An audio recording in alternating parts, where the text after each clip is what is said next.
سيداتي انساتي، النهارده هحكي لكم قصه ازاي الزمالك كسب سموحه في نهائي كاس مصر موسم 2017 2018 بالتحكيم.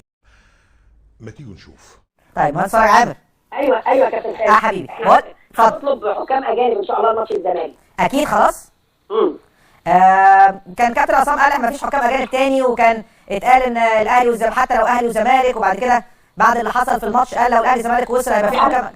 طب افرض الاتحاد قالك هنجيب حكام اجانب، تتحمل انت ماشي لو نشوف ثمنهم. انا هكلم حضرتك بمنتهى الصراحه. ايوه بالظبط. مستشار منصور برضه حريص جدا نادي الزمالك باللي بيتقابل نادي الزمالك بالمشاكل الكتيره اللي قابلت المستشار مرتضى خلال الفتره اللي فاتت دي، حابب جدا ان هو ياخد بطوله، فبرضه بيقول انا عاوز حكام مصريين. اسلام صالح، وادي كارت احمر، يا نهار ابيض. وادي احمد ابو الفتوح وحسام حسن، تدخل مع حسام حسن، اداله فاول، ادى لاحمد ابو الفتوح، اعترض حسام حسن بقوه، والاعتراض بقوه ده كلفه انذار. هلا هيروح لنص ساعه ثانيه والمأموريه هتبقى صعبه، لكن اوفر جميل من حمد النقاص، عدت الكره سيد فريد، راحت لكاسوكو، حطها بجنب راسه في المكان الروع.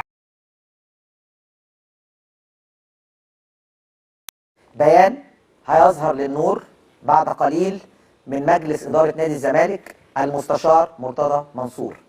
نادي الزمالك يرفض، وده قرار رئيس وزراء، يرفض لعب مباريات الأهلي بحكام مصريين، والزمالك يشترط لعب هذا اللقاء بحكام أجانب حتى يكون هناك حيادية في هذا اللقاء.